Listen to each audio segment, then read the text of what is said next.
Good Monday afternoon, and thanks for joining us on Kare 11 News Now. I'm Lauren Lemanchek.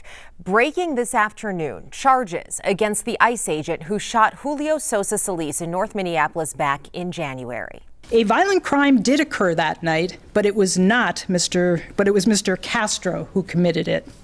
He shot through the door of a home with many people, including children, inside, while fortunately missing several others. His bullet did struck Mr. Sosa Solis in the thigh. Mr. Castro is an ICE agent, but his federal badge does not make him immune from state charges for his criminal conduct in Minnesota. That shooting happened after a federal agent said he was violently attacked by Sosa Solis with a shovel while pursuing another man. Minneapolis city video from near that scene shows that no shovel was ever used to attack the agent, and the entire struggle lasted about 10 seconds. Sosa Solis was shot in the leg after the altercation. Also breaking this afternoon, the NFL draft is coming to Minneapolis. That's according to NFL insider Adam Schefter. Minneapolis will host the 2028 draft. It's expected to be awarded to the city at this week's league meeting. According to Schefter, the NFL's fan engagement and major events committee have been working with Minneapolis and the Vikings on plans for the party. This afternoon, severe weather threat is now over, but it did not leave the metro unscathed. The dry weather mixed with lightning strikes was a recipe for disaster pretty much across the entire state. And take a look at this video. Flames shooting out of a Minnetonka home after a lightning strike. This happened just before midnight off Highway 101 and Ridgewood Road.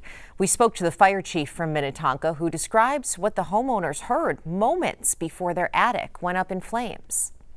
Homeowners called in, they heard a loud boom, and then called 911 and then smelled the smoke and so on and so forth. And then with the storms rolling through the area, at this point, this is what that looks like.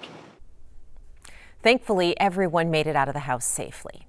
Unfortunately, the storms are not hitting the areas that need it the most. Right now, Governor Walz has activated the National Guard to assist with wildfire response in northern Minnesota, where crews are battling two large fires. The Flanders fire near the Brainerd-Crosby area is about 20% contained. The fire's already burned more than 1,600 acres, and the Crow Wing County Sheriff says over 100 firefighters are working to extinguish it, including this crew from Canada. This is a hot spot, and this is exactly what we're worried about, and this is what all the teams are treating today, is spots like this that still have enough energy, that are still smoldering, and the embers are still there. The Stewart Trail fire up closer to Duluth is about 62% contained. That one's a little bit smaller, burning at 355 acres. At the state capitol this afternoon, the 2026 Minnesota legislative session is over. Lawmakers worked until 11:59, sending several bills to the governor's desk. However, a major gun reform package did not make the cut. Danny Spiewak has the latest from the Capitol. State lawmakers have met their deadline to pass bills in the 2026 legislative session. They had to do it by 11:59 p.m. Sunday night, and a lot of the big items did get done, though it did take until the final hours. That includes stabilization funding for Hennepin County Medical Center. Of course, that had been a huge issue at the end of the session, with county officials warning that the hospital could close without state intervention by as early as this summer. Well, they're going to get more than $200 million in immediate assistance, and then we'll be able to tap into $500 million in reserve funding through 2031. The other big item that got done in the final hours was the bonding bill, $1.2 billion for infrastructure projects across the state. So that's a big win for the divided legislature, which again is the most narrowly divided legislature in the country, with a tied House and the Senate being controlled by Democrats by one vote. They also got some other stuff done in the final hours, such as the Medicaid Fraud Control Unit funding for the Attorney General's office. That was something that had been pushed for throughout the session.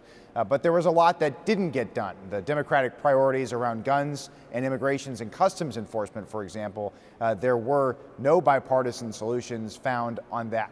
The gun restrictions and assault weapons ban that the Senate passed with Democratic control did not come up for a floor vote in the House, controlled by Republicans. And at the very last minute, on the last night of session last night, the Democrats tried to push an urgency around the ICE bill, but that also failed.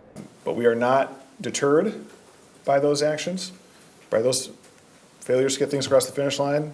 House DFLers will take that message on the campaign trail this summer and fall, we will win a majority and we will pass those bills into law in 2027. There's so much more that we can be doing. Minnesota Senate Republicans used what little leverage that we had in the minority to achieve big things for this state. We're very proud of that, and we're going to be moving forward into this November in demonstrating to Minnesotans that we put them first every single day. Danny will be back at the Capitol today to follow up on what these changes mean for you. Some other things that passed: rental assistance, school safety initiatives, and HOA reforms. This afternoon, a Minneapolis family searching for answers in Anaya Allen's murder. It has been 5 years since the 6-year-old girl was shot and killed while enjoying a Happy Meal in the backseat of her family's car. So far, no one has been charged with her murder, but a man from Blaine was charged last year for illegally buying the gun used to kill Anaya. The girl's family plans to hold a celebration in her honor today at 4:30 at Lakewood Cemetery. New this afternoon, President Trump is dropping a $10 billion lawsuit against the IRS. It was in response to the leak of the president's tax returns. Court filings do not say whether the withdrawal of this lawsuit was part of a broader agreement. Last month, the judge overseeing the case questioned if there was a need for the court to address the issue, since the president is in charge of the Justice Department. In 2024, former IRS contractor Edward Littlejohn was sentenced to 5 years in prison after pleading guilty to leaking the president's tax information to 2 news outlets. Today, a judge will allow some items found in Luigi Mangioni's backpack to be used as evidence in his murder trial.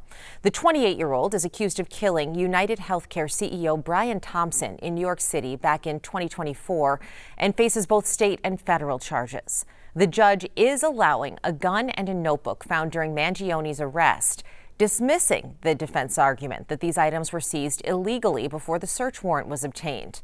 Now, while some items recovered during the initial search were found inadmissible, the judge said evidence found during a later search at a police station was acquired legally. It follows a similar ruling in Mangioni's federal trial earlier this year. Mangioni's pleaded not guilty, but faces the possibility of life in prison if convicted. Right now, the cruise ship at the center of the deadly hantavirus outbreak is now in the Netherlands. Take a look. Here's new video of the MV Hondias docking there earlier today. The crew and medical staff were the only ones left on the boat as it arrived this morning. None of them are showing symptoms, but they will go into quarantine. The ship will be cleaned and disinfected. Also this afternoon, the CDC says at least 6 Americans were exposed to Ebola virus in the Democratic Republic of Congo. The World Health Organization is now calling the outbreak a global health emergency. NBC's Danielle Hamamdajan has the latest.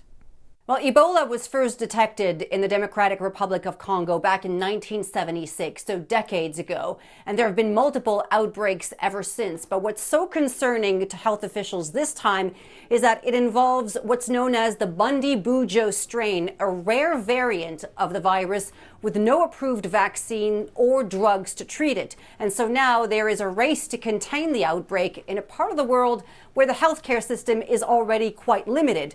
Treatment centers are being set up, patients are being isolated as they try to trace contacts to prevent further spreading. The virus is highly contagious, causing fever, body aches, vomiting, and diarrhea. It spreads through direct contact with contaminated objects or materials, think clothes or bedding, or bodily fluids, even from those who have already died from the disease.